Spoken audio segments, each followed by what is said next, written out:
우리들은 각자의 모습들이 다 다릅니다. 물론 모습도 다르고 모양도 다르고 또 생각하는 것도 다르고 먹는 것도 다릅니다. 사실 한 집안에서 살고 있는 사람들이 할지라도 뱃속을 까보면 동일한 음식으로만 먹고 사는 경우는 극히 드뭅니다. 어젯밤에도 우리 윤선이가 늦게 왔는데 아침에 눈을 뜨고 나가보니까 무슨 오동통 컵라면 그릇이 하나 있더라고요. 배가 고파서 먹었겠죠. 근데 우리가 연주랑 저랑 집에 둘이 있을 때는 그런 게 없었거든요. 오늘 아침에 그거를 치우면서 얘가 배가 고파서 그걸 먹었구나. 한 집에 살아도 뭘 먹는지 잘 모릅니다. 또 연주하고 저도 같이 있었지만 저는 어저께 초코 시리얼을 먹었습니다. 연주는 안 먹었습니다. 연주는 친구들하고 저녁을 나가서 먹고 왔습니다. 그러니까 사실은 저녁을 제일 부실하게 먹은 사람은 접니다. 저는 초코 시리얼 하나 먹고 끝냈으니까.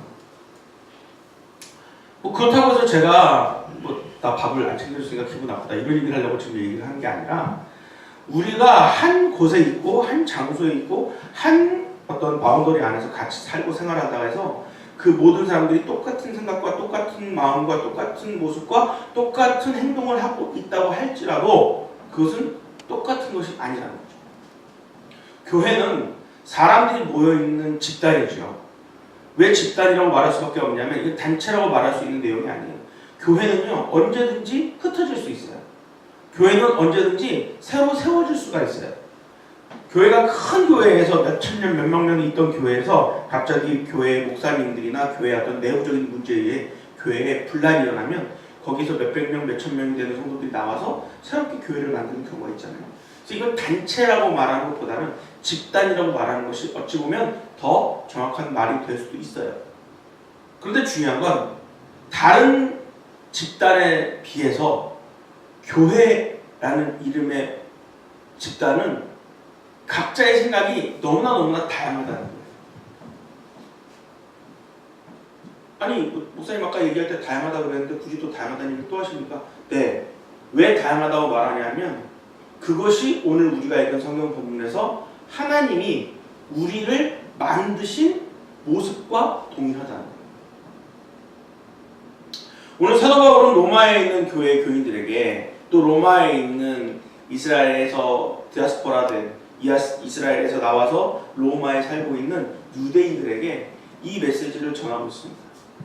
너희들이 속해 있는 그 모임과 단체 또 그 집단에서 너희들의 모습들은 각기 다 다르게 준비되어 있다라는 거예요. 또 그 모습들을 인정하고 그 모습들을 존중하고 그 모습들이 연결되었을 때 서로서로의 부족한 것을 채워주고 연결되었을 때에 하나님이 주시는 아주 완벽하고도 크고도 놀라운 하나님의 계획 안에서의 일들이 기적과 같은 일들이 일어날 것이라는 것을 오늘 사도 바울은 말하고 싶었던 거예요. 그런데 그 말에 기본적인 전제가 하나 달린다는 겁니다. 오늘 우리가 읽었던 성경 본문 안에서 우리 각자의 모습들을 다 알고 있지만 그 안에서 가장 기본적인 전제가 하나가 필요한데 그것이 바로 3절에 나오는 이야기죠. 3절을 한번 읽어봅시다. 내게 주신 은혜로 말미암아 너희 각 사람에게 말하노니 마땅히 생각할 그 이상의 생각을 품지 말고 오직 하나님께서 각 사람에게 나누어 주신 믿음의 분량대로 지혜롭게 생각하라. 그렇습니다. 우리가 가지고 있는 생각, 우리가 가지고 있는 삶의 모습, 우리가 가지고 있는 삶의 형태들은 각기 다 여러 가지 생각들을 할 수 있게 만들어 놓았습니다.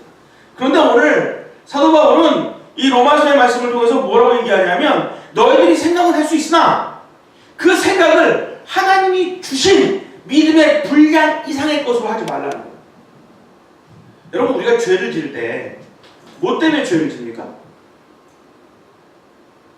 저는 죄를 짓는 가장 큰 이유를 생각을 많이 하기 때문이라고 생각합니다. 물론 생각을 많이 해서 심사숙고해서 최고의 결정을 내리는 사람도 있습니다. 그러나 대부분의 사람들은 생각을 많이 하면 많이 할수록 하나님의 뜻과 상관없이 내 생각대로 삶을 살게 된다는 것이죠. 하나님께 그 문제에 대해서 질문하고 간구하고 기도하는 시간은 아주 케미콩만큼 그만큼 들어있으면서 그 위에 나머지는 나의 생각으로 아주 완벽한 환상의 나라를 펼치잖아요.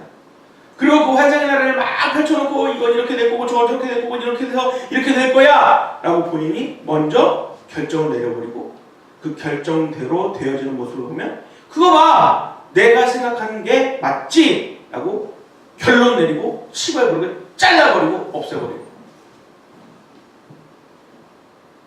정말 그럴까요? 여러분, 우리의 생각대로라면 우리 부활교회는 지금 한 1000명이 넘어야 됩니다. 제 생각대로라면 지금 한 1500명이 돼야 됩니다. 왜요?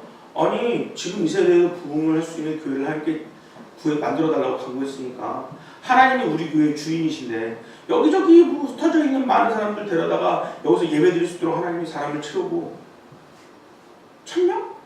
아니 뭐 요즘 개척하면 3년 5년 안에 그런 교회들 있어요. 없지 않아요? 그런데 지금 우리 교회의 모습은 그렇지 않다. 오히려 하나님께서는 그런 성장을 원치 않고 우리에게 어떤 성장을 원하시느냐? 영적인 충만함. 그리고 또한 너희가 다른 교회와 다른 사람들을 돌봐줄 줄 아는 마이너스 성장을 원하시고 있다는 거예요. 그렇기 때문에 흩어져서 각자의 분야와 각자의 자리에서 최선의 모습을 다하는 그 모습을 하나님이 지금은 지켜보고 계시다라는 겁니다. 사실 교회의 리더가 되면 교회를 이렇게 함께 나가도록 이렇게 종용하고 또 제가 여러분들 섬기고 있지만 그래도 일단 제가 나를 따르라 했을 때 여러분들이 따라오니까 그런 모습을 봤을 때는 저는 요즘이 가장 아무것도 보이지 않는 깜깜한 터널을 지나고 있는 것 같은 느낌을 받을 때가 훨씬 많아요. 매일매일 하루하루가 내 생각과 상관없이 내 방법과 상관없이 하나님이 인도하시지 않으시면 아무것도 이루어지지 않는 것을 알고 있고 경험하고 있기 때문에 정말 눈앞에 보이는 것이 없을 때는 깜깜하고 깜깜하고 그리고 정말로 지금 이렇게 하는 것이 맞을까에 대한 고민을 너무나 많이 할 때가 있다는 거예요. 근데 오늘 말씀대로 따지면 그것은요 제 믿음의 분량이 적기 때문에 그렇게 많은 기도를 하는 거예요. 믿음이 많아지면 많아질수록 기도의 분량이 많아지면 많아질수록 우리의 고민과 우리의 생각은 적어집니다. 왜냐고요? 하나님이 이미 어떻게 할지 다 알려주시거든요. 저도 그것을 하지 못하는 것을 이 시간에 여러분한테 고백해요. 그러나 제가 못한다고 여러분까지 못할 수 있을까요? 저는 그렇지 않다고 생각합니다. 제가 못하더라도 여러분은 할 수 있습니다. 어떻게 할 수 있다고요? 기도하고 하나님께 간구하고 하나님의 뜻을 구하면 분명 여러분의 믿음의 분량보다 더 크게 하나님이 여러분들을 사용하실 거고 여러분의 개인적인 생각들은 훨씬 많이 줄어들게 될 거라는 거예요. 결국 오늘 말씀처럼 마땅히 그 생각할 그 이상의 생각을 품지 말라라고 이야기하는 그 말의 뜻을 알게 된다는 거예요. 여러분 기도에서 하나님이 이제 너 나가서 복음을 전해라! 만약 여러분에게 그렇게 이야기했다고 합시다. 그럼 여러분들 어떻게 하겠습니까? 복음 전하겠습니까? 아니면 안 전하고 아직 때가 아닌 것 같아요. 여러분 뒤로 밀겠습니까? 저는 만약 하나님께서 너 이제 목숨 걸고 교회만 해라. 교회에 목회만 해라. 성도들을 딱 만들어서 성도들과 함께 너 교회에서 또 너의 최선을 다해라. 내가 다 챙겨줄게. 그 음성에 대한 메시지를 제가 확신하고 정확하게 받게 된다면 저는 아마 일을 하지 않게 될 수도 있을 겁니다. 아니, 일을 하지 않게 될 겁니다. 자비랑 사역이라는 개념을 분명 제가 깨닫게 되고 알게 된 그 상황에서 자비랑 사역을 알려주겠지만 아마도 내 자비랑은 하나님께 맡겨진 자비랑으로 변화가 될 거라는 거예요. 우리나라에는 많은 목사가 있고 많은 교회가 있습니다. 또 여러 가지 많은 형태의 교회들이 있고 많은 목회자들이 자신은 자비랑 사역자가 아니라고 말하면서도 자기의 집안에 필요한 돈을 벌기 위해 여러 가지 다른 직업들이나 다른 일을 하는 경우들이 너무나 많이 있습니다. 자신들은 그것이 자비랑이 아니라고 얘기할 수 있을 겁니다. 그러나 여러분 생각해 보십시오. 자비랑이라고 하는 말의 의미는 나의 필요한 모든 비용을 내가 직접 벌 수 있도록 하나님이 나에게 은사를 주셨다라는 이야기라는 겁니다. 결국 그것을 정확하게 이해하지 못하기 때문에 내가 하는 행동에 대해서 나는 아니라고 날마다 내 자신이 하는 내 행동들을 거부하고 부인하고 그것이 아니라고 말하고 있다. 목사가 하루 종일 성경 보고 기도하고 또 날마다 하나님이 주시는 지혜를 통해서 성경 공부 교재도 개발하고 강의 자료도 만들고 그런 목사는요 전 세계에서 제일 행복한 목사입니다. 심지어 미국에 있는 어떤 교회는 어떤 목사님이 그 교회의 담임 목사로 청빙될 때 나는 교회의 모든 행정은 선도되지 않겠습니다. 나는 설교하고 말씀을 전하는 일, 말씀을 가르치는 일에만 전무하겠습니다라고 약속받고 가는 경우도 있어요. 그런데 그런 경우는 전 세계 목회자들 중에 1%도 0.5%도 안 되는 그런 상황들일 거예요. 목사님들이 교회를 하게 되면 교회에서 모든 것들을 관리하고 또 교회 안에 있는 모든 일들을 일어나는 일들에 대해서 또 알아야 성도들이 무슨 일어나는 일이 생길 때마다 신방 가야 되고 기도해야 되고 그들을 위해서 준비해야 되고 여러분 그 일이요 쉬운 일인 것 같죠? 어렵죠. 몇천 명 몇만 명이 되는 교회를 그 목사님이 혼자서 다 못하기 때문에 그 밑에 부교육자를 세우기도 하죠. 그런데 중요한 건 그 모든 것이 다 하나님이 허용하셨을 때 일어나는 일들 있죠. 하나님이 그것을 원치 않으시면 그 일은 일어나지 않는다는 거예요. 우리 부활교회는 하나님이 아직 우리 교회의 모습 속에 그런 일들이 더 중요하다고 여겨지지 않는다는 것을 알려주고 계시는 겁니다. 왜 그러냐고요? 우리 교회가 가지고 있는 우리 교회의 사역적 방침을 하나님은 세우시고 싶어하는 거예요. 이 얘기는 다른 얘기로 하면 무슨 얘기냐면 목회자들이 살고 있는 삶의 모습들을 아직도 잘 모른다는 거예요. 그들에게 삶의 모습들을 보여주는 교회가 세워지기를 원하신다는 거죠. 목회자들의 삶의 모습은 뭐라고요? 성도들이 다 해주고 교회가 다 해주는 모습이라고요? 아니요. 우리도 또한 하나님이 불쌍하게 여기시고 하나님이 인도해 주셔야만 살아갈 수 있는 사람들이라는 것을 인정하는 것. 하나님은 그것을 우리 교회의 목회자들에게 원하고 계시는 거예요. 열심히 버티고 열심히 참고 인내했어요. 근데 하나님이 우리에게 멸류관을 주셨어요. 근데 그 멸류관은 세상에서는 보이지 않는 멸류관이라는 사실을 여러분 꼭 기억하시기 바랍니다. 그러니까 우리 교회에서 사역하는 많은 목회자들이나 여러분들의 모습이 뭔가 뚜렷하게 확 바뀌는 것이 없어요. 기적같이 확 사라지는 거 만들어지는 것이 없어요. 그것은 너무나 당연한 거예요. 지금 그것이 되면 안 됩니다. 왜요? 지금 우리에게는 하나님이 그런 모습들을 보여주기 위한 준비 단계를 만들고 계시지 그것을 거두고 추수하는 그런 모습으로 우리 교회를 만들고 있지 않았다는 거예요. 여러분 냄비가 물을 집어넣고요. 냄비불에다 올려요. 그럼 물이 처음에는 잘 안 끓어요. 맞습니까? 근데 한참 이렇게 하다 보면 안쪽에 있는 물이 뜨거워지면서 나중에 물이 확 끓습니다. 맞죠? 그렇게 물이 들어가 있는 냄비는요 내려놔도 금방 식지 않아요. 그런데 냄비 안에 물이 들어있지 않은 냄비를 불에 올리고 그냥 불을 올리면요 순식간에 뜨거워집니다. 근데 중요한 건 불을 꺼지면 순식간에 다시 식어진다. 우리 교회는 냄비 안에 물이 들어있는 냄비 같은 교회예요. 시작은 점점 미약한 것 같고 시작은 별로 보이는 게 없고 시작은 그냥 누가 봐도 야 기초교회구나 힘들겠구나. 그런데 중요한 건 여러분 하나님의 성령의 불이 임해서 우리 냄비 안에 있는 물들이 팔팔팔 끓기 시작하면 우리 교회가 해야 될 일들은 너무나 무궁하게 많아질 거예요. 성령의 충만함이 유지될 동안도 혹시나도 우리 교회에 무슨 문제가 생겨서 성령의 능력이 운행되는 일이 없게 되더라도 교회는 슬슬 그 빛을 잃을 뿐 우리의 교회가 순식간에 차가워져서 없어지는 교회가 되지는 않을 거라는 거죠. 부활교회를 하나님이 왜 만드셨는지를 우리 삶 속에서 정확하게 깨닫고 이해하는 저와 여러분들이 되었으면 좋겠어요. 오늘 우리의 모습대로 하나님이 우리를 창조했다고 이야기하고 우리에게 그 모습대로 한 사람 한 사람들에게 은사와 달란트를 주었다고 성경은 이야기합니다. 그런데 중요한 건 그 마땅히 생각할 그 이상의 생각을 품지 않아야 하는데 믿음의 분량대로 지혜롭게 생각은 해야 한다는 거예요. 하나님이 주신 음성이라고 해서 그 음성만 믿고 끝까지 막 따라가는 모습으로 그냥 그거 하나가 나는 그건 보고 갑니다.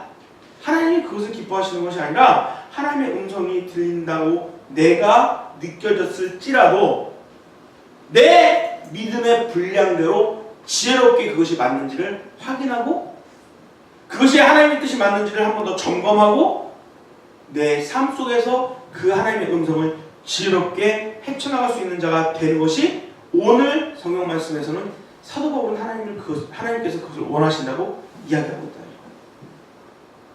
그러니까 무조건 무식하게 앞만 보고 달려가는 믿음을 하나님께서 기뻐하시지 않는다는 거죠.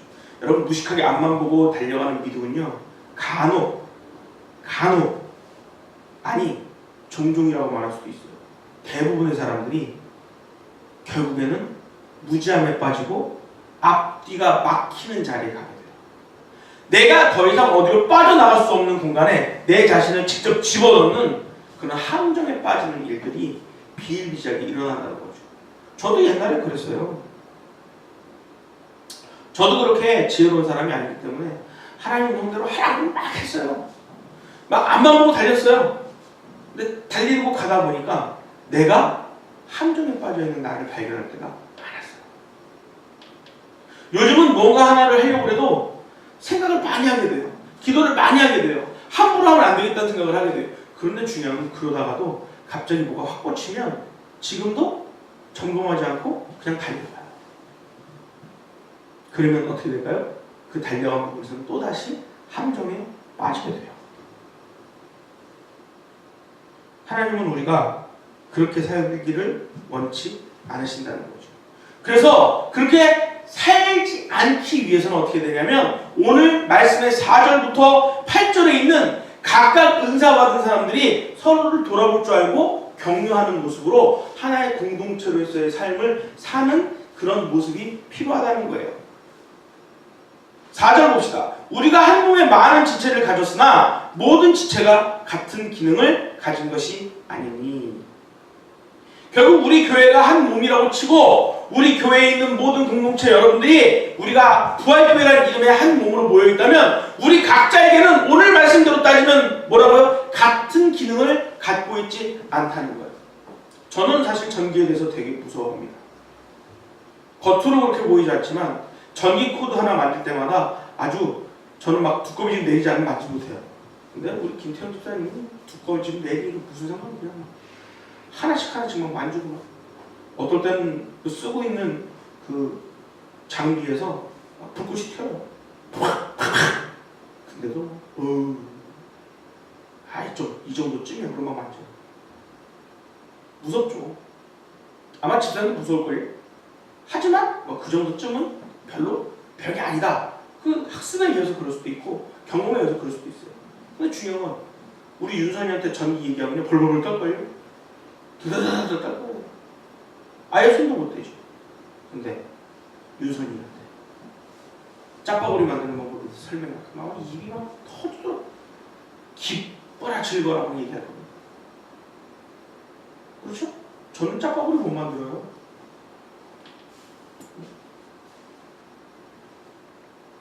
사람마다 각자가 가지고 있는 은사와 달란트가 다 다르단 말이죠. 제가 예전에 윤선이가 없어가지고 짜파구리를 그때 연주했던가 사모님 했던가 했는데 윤선이가 하는 그 스프 맛의 비율이 안 나오더라. 그래서 그때부터 우리 집에서는 결정을 했어요. 볶음면, 비빔면은 무조건 누가 한다? 윤선이가 한다. 그때부터 우리 집은 비빔면, 볶음면은 윤선이가 하니까 너무 맛있는 거예요. 별의별 종류들 다 나와요. 우리가 그런 각자의 은사들을 가지고 살아가는 우리가 우리 생각대로 사는 것이 아니라 하나님이 우리에게 주신 은사대로 살면요, 서로를 격려할 줄 알고 돌아볼 수도 있지만 연합해서 합력해서 선을 이루는 삶의 모습까지도 하나님이 우리에게 보여주신다는 거예요. 그래서 결국은 어떻게 됐다고요? 5절에 이와 같이 우리 많은 사람이 그리스도 안에서 한 몸이 되어 서로 지체가 되었느니라. 내가 할 수 있는 은사가 오른쪽 팔의 모습이라면 나는 오른쪽 팔이 되는 거예요. 내가 왼쪽 다리라면 나는 왼쪽 다리가 되는 거예요. 그래서 각 몸이 한 사람 한 사람이 우리 공동체 몸의 지체가 되어서 하나의 부분이 되어서 그것이 서로 연결되었을 때 하나의 완벽한 교회가 이루어진다는 거예요. 그렇기 때문에 교회는 누구 하나의 모습으로 만들어지는 것이 아니라 우리 모두가 가지고 있는 우리 모두의 하나하나의 은사를 가지고 만들어진다는 사실을 기억해야 돼요. 교회만 그럴까요? 아니에요. 교회가 연합하는 모든 것들, 또 우리의 삶 모든 것이 그렇게 되는 것이 맞는 거예요. 근데요, 잘 못할 때가 있잖아요. 잘 못할 수도 있잖아요. 그럴 때는 어떻게 해야 돼요? 그럴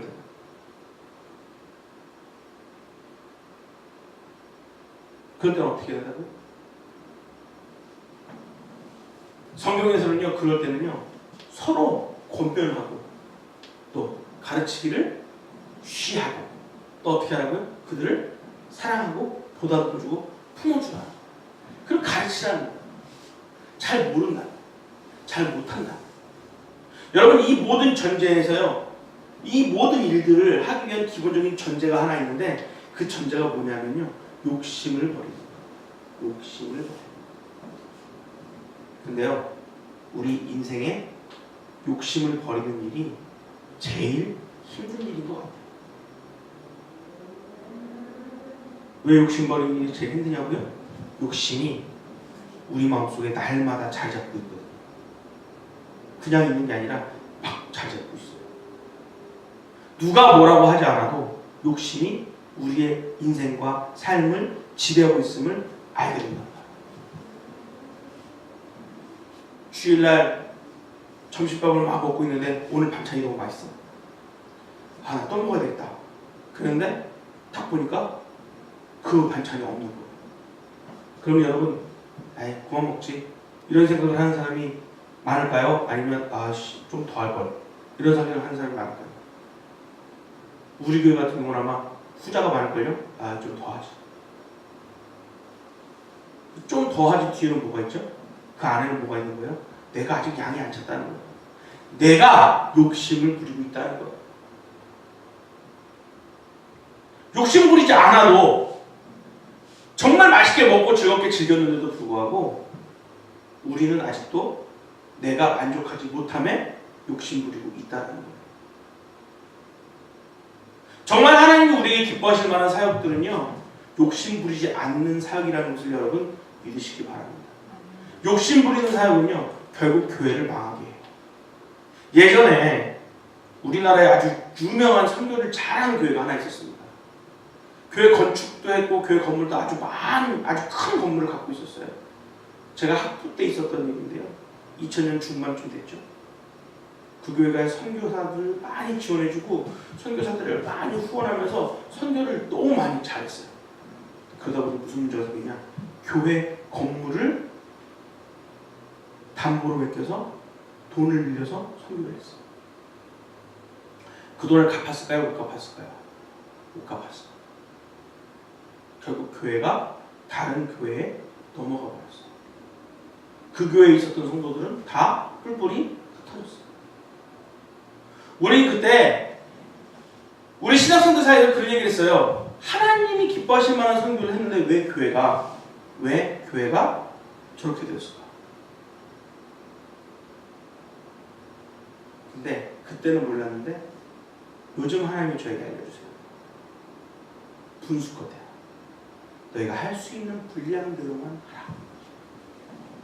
여러분, 이 교회가요, 분량대로 분수껏 한다는 거 아주 중요한 문제입니다. 우리 교회가 할 수 없음에도 불구하고 할 수 있다라고 자꾸 버티고 손들고 할 수 있다고 말하면 안 됩니다. 사실 필리핀 이호도 선교사님 사역에 저는 엘리베이터를 보내고 싶은 마음이 굴뚝이죠. 어디 가서 돈을 빌려다가 해주고 싶어요. 중요한 건 그 돈을 갚을 수 있는 능력이 저에게 없단 말이죠. 근데 제 능력으로 그걸 만약 한다고 칩시다. 그럼 제 분수를 넘어가는 일일 거예요. 하나님이 그런 생각을 할 수 있도록 우리에게 열어주지도 않겠지만 열어주신다 할지라도 그것은 하나님이 기뻐하실 만한 사람이 되지 않는다는 것을 여러분들 깨닫는 저와 여러분들이 되어야 합니다. 우리는 뭐만 하면 되냐? 지금 우리 교회에 충실한 모습, 우리 교회에 있는 모든 지체들이 서로를 돌아볼 줄 알고 서로를 격려할 줄 알고 오늘 말씀처럼 각 은사대로 분량대로 모인 사람들끼리 서로 지체가 되어 서로가 서로를 중보하고 함께 나누며 하나님이 원하시는 그 모습의 교회를 세우는데 최선을 다하면 됩니다. 하나님은 우리의 모습대로 이 땅에 교회가 세워지기를 원하신다는 거죠. 6절부터 8절까지는 결국 어떤 사람들이냐, 하나님이 주신 그 은사의 사람들이 이런 사람들이 모일 것인데 그 사람들이 해야 될 일들을 이야기하고 있어요. 6절, 우리에게 주신 은혜대로 받은 은사가 각각 다르니 혹 예언이면 믿음의 그 크기대로, 믿음의 분수대로가 뭐냐면 믿음의 그 크기대로, 네가 받은 믿음의 분량대로, 또 혹 섬기는 일이면 섬기는 일로, 섬긴다는 게 물질의 섬김도 있을 수 있겠지만 내 육신의 섬김, 또 나의 어떤 그 마음의 섬김도 있을 수 있어요. 그 모든 섬김들을 할 수 있는 사람은 섬겨야 돼요. 안 섬기면 못해요. 제가 보건데 아마도 하만에 있는 박광수 목사님은 이 섬김의 은사가 엄청 큰 사람일 거예요. 근데 요즘 몸이 아파가지고 섬기는 일을 못해요. 근데 하나님이 일부러 그렇게 합니다. 섬기는 것을 너무 잘하는데 섬기는 게 너무 분수가 높아지니까 육신을 좀 힘들게 하십니다. 그래도 또 나면 또 하겠죠. 정말 선교사들한테 잘하거든요. 여러분한테 말하지 않지만 어마어마한 일들을 하거든요. 그러나 중요한 건 하나님이 그것을 보고 기뻐하고 즐거워하는 문제가 아니라 너의 바운더리를 벗어났다면 좀 참아라. 여러분, 사도 바울에게 하나님이 안질, 눈에 질병을 주셨던 가장 큰 이유도 사도 바울이 뭔가 항상 자기의 욕심으로 하는 일이 있었을 거예요. 항상 하나님을 바라보지 않고는 자기 자신이 오버하는 일들이 분명히 사도 바울도 있었을 거예요. 그래서 가끔 이 신약 성경의 서신서를 보다 보면 사도 바울이 자기가 개척한 교회들에게 보낸 서신서 안에 좀 과격하게 말하는 내용들이 있어요. 과격하게 말하는 내용들이 있어요. 그걸 보면 아마 사도 바울의 승질을 잘 조절을 못하는 것 같아요.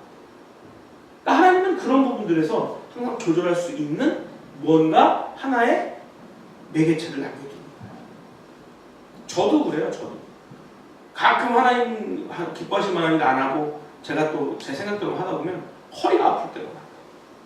허리가. 결국 하나님이 우리는 우리의 모습대로 하기를 원하시는데 오늘 말씀처럼 예언이면 믿음의 분수대로, 믿음의 분량대로 예언만 그런 게 아니라 모든 것이 다 그 믿음의 분량대로 되어야 한다는 거예요. 그래서 가르치는 자는 가르치는 일로, 가르치는 사람이 가르치지 않고 있으면 그의 은사는 발견되지도 않았지만 실행되지도 않았지만 그가 하나님의 지체로서 해야 될 일을 하지 못하는 거예요. 또 위로하는 자는 위로하는 일로, 구제하는 자는 성실함으로, 다스리는 자는 부지런함으로, 긍휼을 베푸는 자는 즐거움으로 할 것이다. 이 모든 은사들이 하나님 앞에서 하나하나 이루어지고 함께 모여서 그 일들이 지체로 되었을 때 하나님이 기뻐하실 만한 완벽한 교회가 이곳에 세워지게 된다. 그러니까 교회는 건강하다는 말을 해서도 안 되고 완벽하다는 말을 하려면 그렇게 정말로 온전하다는 교회를 세우기 위해서는 뭐부터 시작해야 되느냐? 교회의 지체들을 인정하는 일부터 시작해야 돼요. 교회의 지체들이 함께 무언가를 할 수 있는 그런 교회가 되어야 돼요. 우리가 이렇게 결정했으니 우리만 따라와. 그건 교회가 아니에요. 그 교회가 가지고 있는, 그 교회에 함께 있는 그 공동체 안에 있는 사람들의 모습과 특성과 습성들을 잘 확인하고 그들을 어떻게 하면 세워줄 것인가, 그들을 어떻게 하면 함께 동참을 할 것인가를 고민하는 우리가 돼야 돼요. 물론 그 안에는 코드가 맞지 않는 사람이 있을 수 있어요. 근데 그럴 때는 아마도 두 가지 일이 일어날 거예요. 하나는 하나님이 가만히 끊게 하시던가, 아니면 그가 돌아와 우리의 지체 안에 포함될 수 있는 자신만의 은사를 드러내게 된다는 것이죠. 결국 우리는 우리의 모습대로 살아가기만 하면 돼요. 하나님이 우리에게 주신 은사대로, 하나님이 우리에게 기뻐 받으실 만한 모습 그대로만 우리는 최선을 다해 살면 돼요. 사랑하는 부활교회 가족 여러분, 우리의 생각대로 살지 말고 우리의 모습대로 살기를 바랍니다. 하나님이 기뻐하실 만한 일은 다른 것이 아닙니다. 서로를 돌아볼 줄 알고 격려할 줄 알고 사랑할 줄 알고 겉으로만 막 그렇게 막 마치 하는 것처럼 보이는 그런 모습을 하나님 기뻐하는 것이 아니라 진정으로 그 공동체가 하나님 앞에 나가는데 부족함이 없는 자들로 서기를 원하십니다. 그러면 어떻게 해야 된다고요? 서로를 인정하고 서로의 은사를 존중하고 보다듬어주고 사랑해야. 만약 우리 교회에서 그런 은사들이 잘 발견되지 않는다면 다른 교회에 가서 그런 은사가 발견될 수 있도록 그 사람들을 다른 곳으로 인도하는 견인의 방법도 하나님은 쓰신다는 거다. 물론 우리의 마음은 아프겠지만 하나님은 또 다른 멤버들을 준비하고 계시다는 사실을 꼭 기억하는 저와 여러분들이 되기를 바랍니다. 다음 주에는 우리 교회가 지금까지 한 번도 문화날을 그렇게 화려하고 성대하게 해본 적이 없는데 지금 오겠다는 인원으로 따지면 엄청나게 성대한 그런 문화의 날이 될 거예요. 다음 주 주일 설교는 또 제가 하지도 않아요. 그런데 저는 기대합니다. 다음 주에 오는 사람들이 우리 교회에 정착되는 사람들이 있는 사람은 거의 없어요. 그런데 중요한 건 우리 교회가 어떤 교회인지를 확실하게 보여줄 수 있는 날이 될 겁니다. 우리 교회는요, 하나님이 역사하시는 교회, 하나님이 운영하시는 교회, 하나님이 관리하시는 교회, 하나님의 교회. 그럼 저하고 여러분은 뭐예요? 우리는 뭐예요? 우리는 하나님이 세워놓은 청지기들 뿐이에요. 다음 주에는 오시는 분들만이 아니라 우리 모두도 예배를 통해 청지기적 사명을 잘 감당하고 잘 하나님 앞에 충성된 시간들을 경험하는 저와 여러분들이 되기를 바라요. 아마 오늘 예배가 우리 교회 예배 중에서 제일 조금 모인 인원이 예배를 드린 날일 거예요. 그런데 하나도 저는 기분 나쁘지 않아요. 오히려 행복하고 즐거워요. 오늘 원래 김밥 먹고 그랬다가 연주가 밥 먹어준다고 했거든요. 아이고, 목사님은 아직 1차원적이시군요. 음식만 좋아도 좋으시군요. 아니요, 음식 좋아서 좋은 게 아니라 연주에게 주신 하나님의 은사가 오늘 드러나고 있거든요. 우리의 모습대로. 여러분 각자의 모습대로 하나님께 영광 돌리는 이번 한 주가 되기를 바랍니다. 아멘. 다른 사람 보지 마세요. 다른 교회 보지 마세요. 왜요? 그분이 거기서 열심히 하고 있는 거예요. 우리만 열심히 하면 돼요. 우리가 열심히 하지 않을 때 하나님은 우리를 책망하시지 쟤네들 봐라라고 비교하는 분이 아니라는 거예요. 우리의 모습대로 함께 돌아볼 줄 알고 격려하는, 그래서 하나님께서 기뻐하실 만한 교회를 세우는데 부족함이 없는 사랑하는 우리 부활교회 가족과 공동체가 되기를 예수님의 이름으로 간절히 축원합니다.